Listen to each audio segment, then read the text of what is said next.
നമസ്കാരം. ഇറാന്റെ ദേശീയ സുരക്ഷാ മേധാവി അലി ലാരിജാനിയുടെ കൊലപാതകത്തിന് പകരം വീട്ടുമെന്നാണ് ഇറാന്റെ പരമോന്നത നേതാവായ മുസ്തഫ ഖമേനി വ്യക്തമാക്കിയിരിക്കുന്നത്. ഇതോടെ ഇറാന്റെ നയമാണ് പൂർണ്ണതോതിൽ പുറത്തു വന്നിരിക്കുന്നത്. നീതി നടപ്പാക്കുമെന്ന് പറഞ്ഞ മുസ്തഫ ഖമേനി ഓരോ തുള്ളി രക്തത്തിന്റെയും വില യുഎസും ഇസ്രയേലും ഒടുക്കേണ്ടി വരും. ശത്രുക്കളുടെയും ശത്രുത മാത്രമാണെന്നും ഇത്തരം ഭീകര പ്രവർത്തനങ്ങൾ പ്രതിഫലിക്കുന്നതെന്നും നീതി നടപ്പാക്കുക തന്നെ ചെയ്യും. അതായത് ഇസ്രായേൽ ഡിഫൻസ് ഫോഴ്സ് നടത്തിയ വ്യോമാക്രമണത്തിലാണ് അലി ലാരിജാനി കൊല്ലപ്പെട്ടത്. ഇക്കാര്യം ഇസ്രായേൽ പ്രതിരോധ മന്ത്രി അവകാശപ്പെടുന്നുണ്ട്. പിന്നാലെയാണ് ഇറാൻ ദേശീയ സുരക്ഷാ കൗൺസിൽ മരണം സ്ഥിരീകരിച്ചിരുന്നു.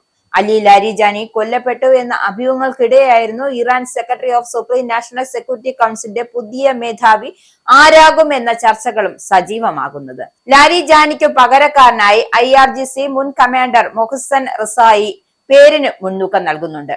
എന്തായാലും നിലവിൽ മുസ്തഫ ഖമേനിയുടെ സീനിയർ സൈനിക ഉപദേശകനാണ് റസായി.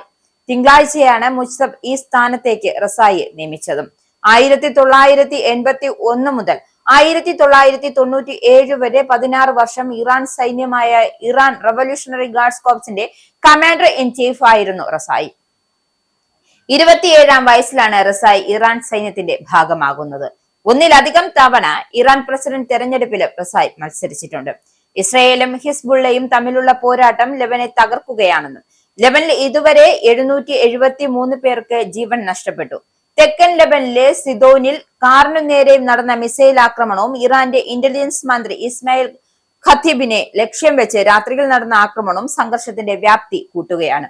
ഇതിനിടയിലാണ് ഗാസയിൽ ഹമാസ് കമാൻഡർ യഹിയ അബ്ദുല്ലയെ വ്യോമാക്രമണത്തിലൂടെ വധിച്ചതായി ഇസ്രായേൽ സൈന്യം വ്യക്തമാക്കിയതും അത് സ്ഥിരീകരിക്കുകയും ചെയ്തു. കൊല്ലപ്പെട്ട അലി ലാരിജാനിന്റെ ഖബറടക്കം ബുധനാഴ്ച നടക്കാനിരിക്കെയാണ് ഇതിനെ ശക്തമായ പ്രതികാരം ചെയ്യുമെന്നും ഇസ്രായേലിന് നേരെ മിസൈൽ ആക്രമണം നടത്തുമെന്നും ഇറാൻ താക്കീത് നൽകിയത്. സംഘർഷം ഇറാഖിന്റെ എർബലിലേക്കും വ്യാപിപ്പിച്ചിട്ടുണ്ട്. അതേസമയം ഹോർമൂസ് കടലിടുക്ക് വീണ്ടും തുറക്കുന്നതിൽ പരാജയപ്പെട്ട നാറ്റോ സഖ്യത്തെ അമേരിക്കൻ പ്രസിഡന്റ് ഡൊണാൾഡ് ട്രംപ് രൂക്ഷമായാണ് വിമർശിച്ചിരിക്കുന്നത്. വിഷയത്തിൽ അന്താരാഷ്ട്ര ഇടപെടലുകൾ സങ്കീർണത വർദ്ധിപ്പിക്കുകയാണ് ചെയ്യുന്നത്. കാരണം എല്ലാവരോടും കാൽക്കൽ പോയി ട്രംപ് അനുമതി തേടിയിട്ടും എല്ലാവരും പുറംകാലിനടിക്കുന്ന സമീപനമാണ് ഇക്കാര്യത്തിൽ ട്രംപിനോട് സ്വീകരിച്ചിരിക്കുന്നത്. അതുകൊണ്ട് തന്നെയാണ് ട്രംപ് ഇക്കാര്യത്തിൽ പ്രതിസന്ധിയിലാക്കപ്പെട്ടിരിക്കുന്നത്.